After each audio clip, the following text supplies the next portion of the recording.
கர்த்தரும் மகிமையும் மாட்சிமை நிறைந்த தேவனுமாயிருக்கிற ஆண்டவர் இயேசு கிறிஸ்துவின் நாமத்தினாலே அவருக்கும் அன்பின் வாழ்த்துக்கள். தேவன் தாமே ஒவ்வொருவரிலும் மகிமையான கிரியைகளை நடப்பிப்பாராக. இந்த நாளுக்குரிய தியான வசனம் சங்கீதம் 138 அதனுடைய 2வது வசனம். உமது சகல பிரஸ்தாபத்தை பார்க்கிலும் உமது வார்த்தையை நீர் மகிமைப்படுத்தி இருக்கிறீர்.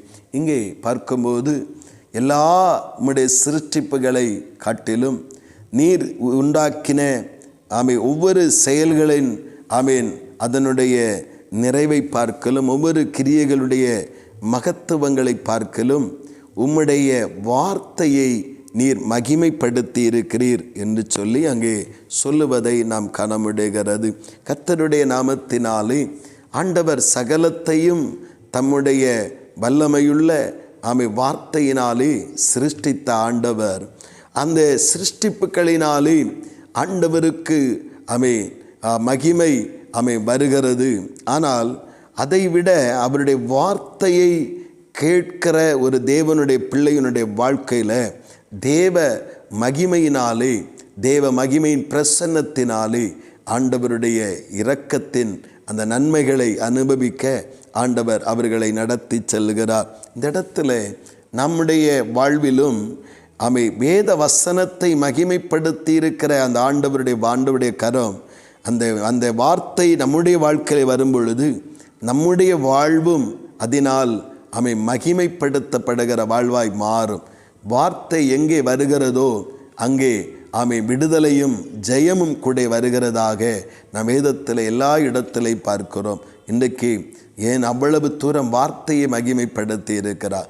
வார்த்தையை வார்த்தை என்றால் 2 விதமான அர்த்தம். ஒன்று இந்த சொற்கள் எல்லாம் வார்த்தையாக இருக்கிறது. இன்னொன்று வார்த்தையாகிய கிறிஸ்துவை குறித்து சொல்லப்படுகிறது. ஆண்டவருடைய நாமத்தினாலே இன்றைக்கு சகல பிரஸ்தாபங்களை பார்க்கலும் வார்த்தையை மகிமைப்படுத்தி இருக்கிறார்.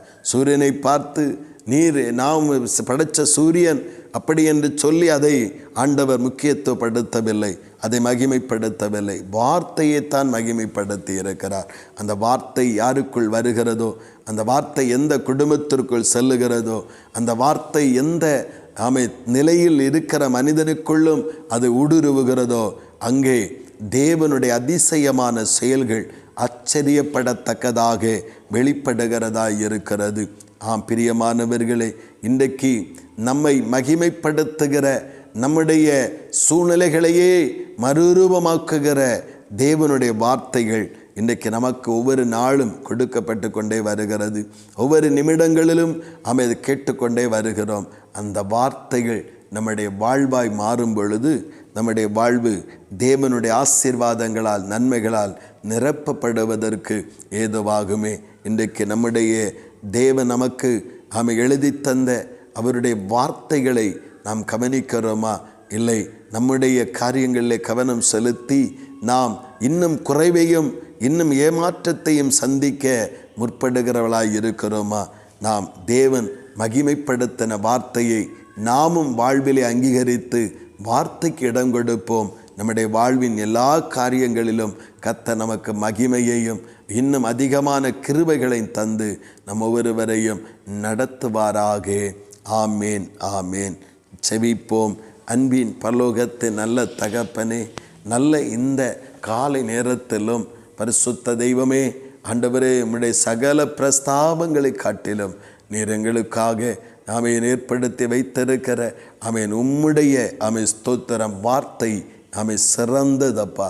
இந்த வார்த்தை யாருக்குள் வருகிறதோ, எந்த குடும்பத்துக்குள் வருகிறதோ, எந்த தொழிலுக்குள் வருகிறதோ, இந்த வார்த்தை தன்னுடைய முழு வல்லமை வெளிப்படுத்தி சூழ்நிலைகளை மாற செய்து புதிய உடன்படிக்கைக்கு நபராக மாற்ற வல்லமையுடைய இந்த வார்த்தை நாங்கள் ஒருபோதும் அலட்சியத்தோடு வார்த்தைகளை விட்டுவிடாதபடி ஒவ்வொரு நாளும் கவனமாய் கேட்டு கர்த்தருடைய மகிமையால் நிரம்ப கர்த்தர் அனுக்கிரகம் செய்யும்.